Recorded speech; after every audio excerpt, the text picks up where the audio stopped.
Hi, ಎಲ್ರಿಗೂ ನಮಸ್ಕಾರ. ತುಂಬ ತುಂಬ ತುಂಬ ಖುಷಿ ಆಗ್ತಾ ಇದೆ.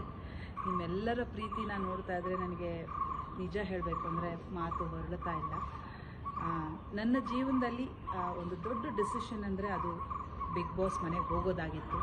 ಅಲ್ಲಿ ಹೇಗಿರುತ್ತೋ ಏನಿರುತ್ತೋ ಅಂತ ನಾನು ಬಹಳಷ್ಟು ಪ್ರಶ್ನೆಗಳು ನನ್ನಲ್ಲಿ ಹುಟ್ಕೊಂಡಿತ್ತು. ಆದರೆ ಆ ಮನೆಗೆ ಹೋಗಿದ್ದಾಯಿತು, ಅಲ್ಲಿ ಇದ್ದಿದ್ದಾಯಿತು, ಆಟ ಆಡಿದ್ದಾಯಿತು, ಎಮೋಷನ್ಸ್ನ ಹೊರಗೆ ಹಾಕಿದ್ದಾಯಿತು. ಆದರೆ ಇವತ್ತು ಹೊರಗೆ ಬಂದಮೇಲೆ ನನಗೆ ಅನ್ನಿಸ್ತಾ ಇರೋದು, ಬಿಗ್ ಬಾಸ್ ಮನೆಗೆ ಹೋಗಿ ಬಂದಮೇಲೆ ನೀವು ಗಳಿಸಿದ್ದಾದರೂ ಏನು ಅಂತಂದರೆ ಅದು ನಿಮ್ಮೆಲ್ಲರ ಪ್ರೀತಿ, ನಿಮ್ಮೆಲ್ಲರ ಮನಸ್ಸು ನಾನು ಗೆದ್ದಿದ್ದೀನಿ.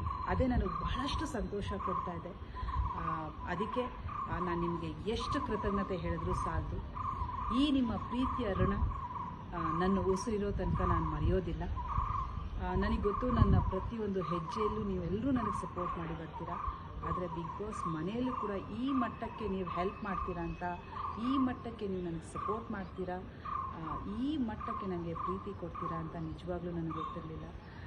ನಾನು ಬಹಳ ಸಂತೋಷವಾಗಿದ್ದೀನಿ. ನಿಮ್ಮೆಲ್ಲರ ಪ್ರೀತಿನ ಬಹಳ ಬಹಳ ಬಹಳ ಖುಷಿ ಆಗ್ತಾ ಇದೆ ನನಗೆ. Thank you so much. And ಹೌದು, ನನಗೆ ನಿಮ್ಮೆಲ್ಲರೊಟ್ಟಿಗೆ ಮಾತಾಡಬೇಕು ಅನ್ನೋ ಆಸೆ ಖಂಡಿತವಾಗ್ಲೂ ಇದೆ. ಹಾಗೆ ನಿಮ್ಮೆಲ್ರಿಗೂ ಗೊತ್ತಿದೆ ಕೂಡ, ನಾನು ಅಷ್ಟು ಸೋಷಿಯಲ್ ಮೀಡಿಯಾದಲ್ಲಿ ಆ್ಯಕ್ಟಿವ್ ಇರೋದಿಲ್ಲ. ಆದರೆ ಈಗ ನಿಮ್ಮೆಲ್ಲರ ಜೊತೆ ಮಾತಾಡಬೇಕು ಅನ್ನೋ ಕಾರಣಕ್ಕೆ ಆದಷ್ಟು ಬೇಗ ನಾನು ಇನ್ಸ್ಟಾ ಲೈವಲ್ಲಿ ಬರ್ತೀನಿ. ಅದು ಯಾವಾಗ ಏನು ಅನ್ನೋ ಒಂದು ವಿಡಿಯೋ ಕೂಡ ನಾನು ಪೋಸ್ಟ್ ಮಾಡ್ತೀನಿ.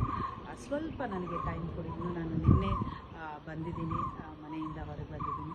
ಇನ್ನೊಂದು ಸ್ವಲ್ಪ ಟೈಮ್ ಕೊಟ್ಟರೆ ಈ ಲೈಫ್ ಸ್ಟೈಲಿಗೆ ಒಂದು ಸ್ವಲ್ಪ ಅಡ್ಜಸ್ಟ್ ಆದಮೇಲೆ ಖಂಡಿತವಾಗ್ಲೂ ನಾನು ಲೈವ್ ಬರ್ತೀನಿ, ನಿಮ್ಮೆಲ್ಲರೊಟ್ಟಿಗೆ ಮಾತಾಡ್ತೀನಿ.